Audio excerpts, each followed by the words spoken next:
पूर्णिया के रानीपत्रा घोरघट में 10 दिवसीय संतमत सत्संग का आयोजन किया गया है, जो 15 अक्टूबर से 23 अक्टूबर तक लगातार 10 दिनों तक किया जा रहा है। बताया गया कि दुर्गा पूजा के शुभ अवसर पर 10 दिवसीय संतमत सत्संग का आयोजन चल रहा है, जो लगातार 23 अक्टूबर तक चलेगा। आयोजक प्रेम शंकर भगत एवं बबलू भगत ने जानकारी देते हुए कहा कि उनके परिवारों की दिली इच्छा थी कि संतमत सत्संग का आयोजन होना है। इसी को ध्यान में रखते हुए दुर्गा पूजा के अवसर पर 10 दिवसीय संतमत सत्संग का आयोजन रखा गया है, जिसमें दूर दूर से प्रवचनकर्ता आए हुए हैं। बताया गया कि आचार्य महर्षि शशिकांत स्वामी एवं स्वामी राजनाथ झा के द्वारा प्रवचन किया गया है। साथ ही साथ जोगेंद्र बाबा भी पधारे हैं। वहीं गायक के तौर पर कई कलाकार भी पहुंचे हैं, जिनके द्वारा प्रवचन और कीर्तन किया जा रहा है। बाबा ने मीडिया को जानकारी देते हुए कहा कि आज सत्संग ही सुख शांति का एक सरल माध्यम है। सत्संग के बिना आप सुख और शांति नहीं पा सकते हैं। जगत का कल्याण भी सत्संग के ही माध्यम से होना है और इसमें सभी को बढ़ चढ़ कर हिस्सा लेना चाहिए, ताकि जगत का कल्याण भी हो और आपका भी कल्याण हो। रामचरितमानस में लिखे हुए अरब खरब लो तरब हो, उदय अस्त लो रात, तुलसी जब यह मरण है तब के ही आवेगा। मिलता है कि नहीं? गोस्वामी तुलसीदास जी महाराज भी कहते हैं, संसार के लोगों अरब खरब दरब होते हुए, अरब खरब लो दरब हो, उदय अस्त लो रात, सूर्य का जहां उदय होता है हम कहते हैं तुलसी जब यह मरण है तब के ही आवेगा। जब तुम मर ही जाओगे तो ये तुम्हारे किसी काम के लिए नहीं है, किसी काम के लिए नहीं है ना। हमारे गुरु महाराज क्या कहते हैं, जनी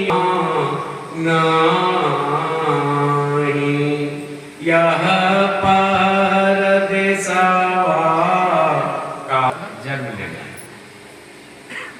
मिला। ये तीनों शब्द की वाणी एक हो गया।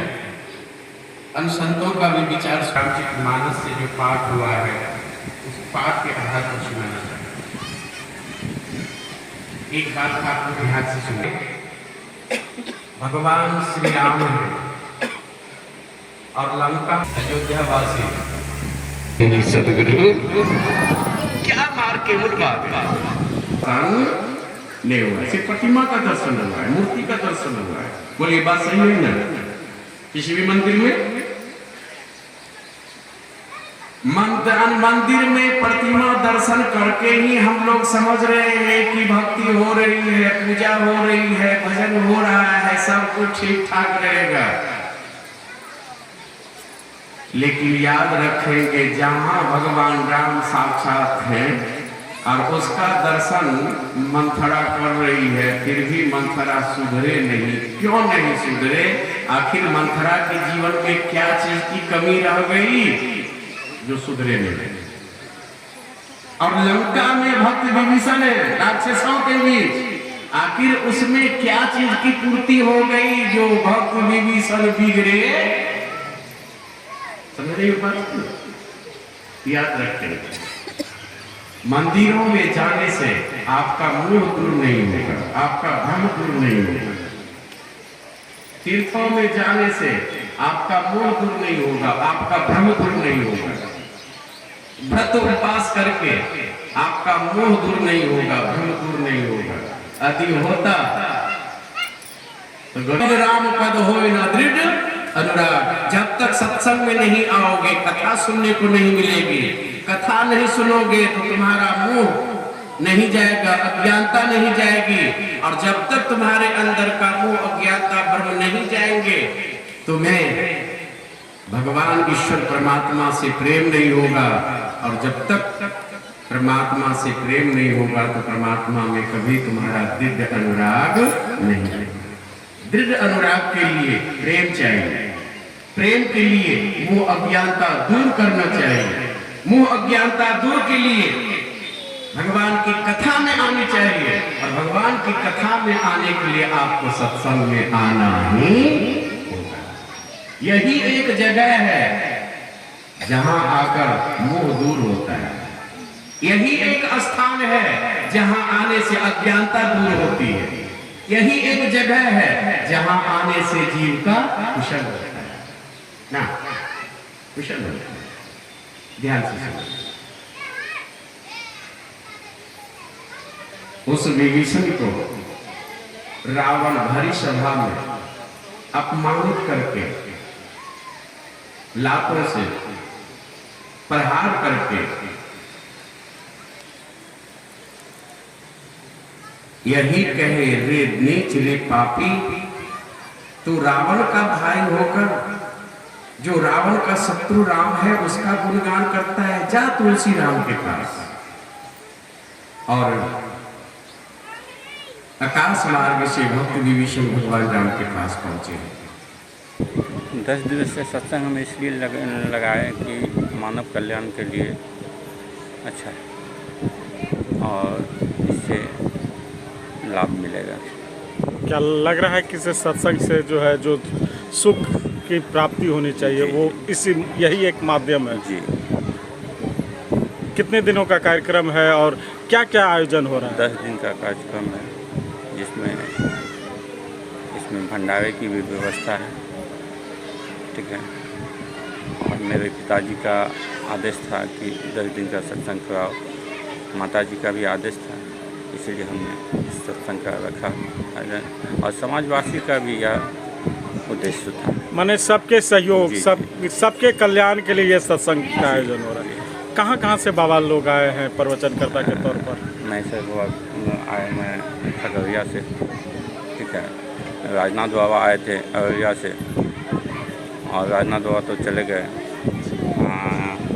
योगेंद्र बाबा हैं, ये भी कलियागंज से, और मैं कई बाबा लोग बाहर से आए जो प्रवचन कर। बाबा हैं सहरसा से।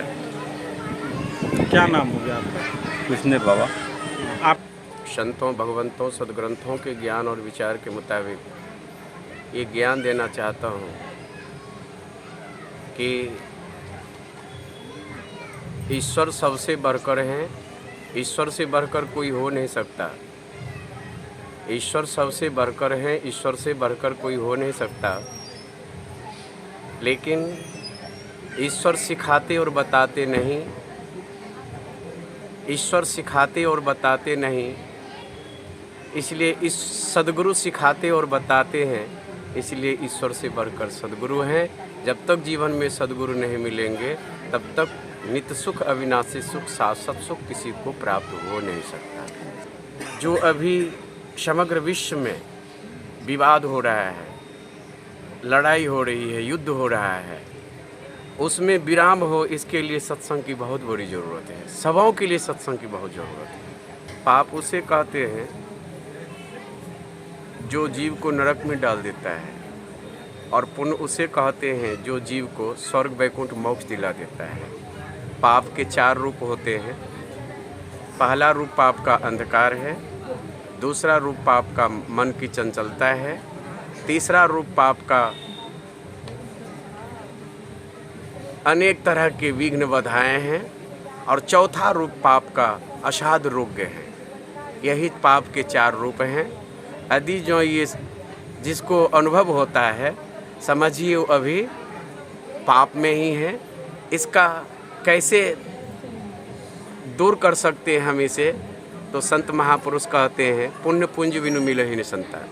जब तक संत नहीं मिलेंगे तब तक ये पाप को कोई नहीं जान सकते, और इस पाप से कभी छूट भी नहीं सकते, और पुण्य कभी प्राप्त कर नहीं सकते। स्थिरता मिलती है, शांति मिलती है। शांति स्थिरता हुआ निश्चलता को कहते हैं। शांति को जो प्राप्त कर लेते हैं संत कहलाते हैं। संतों के मत व धर्म को सम्मत करते हैं।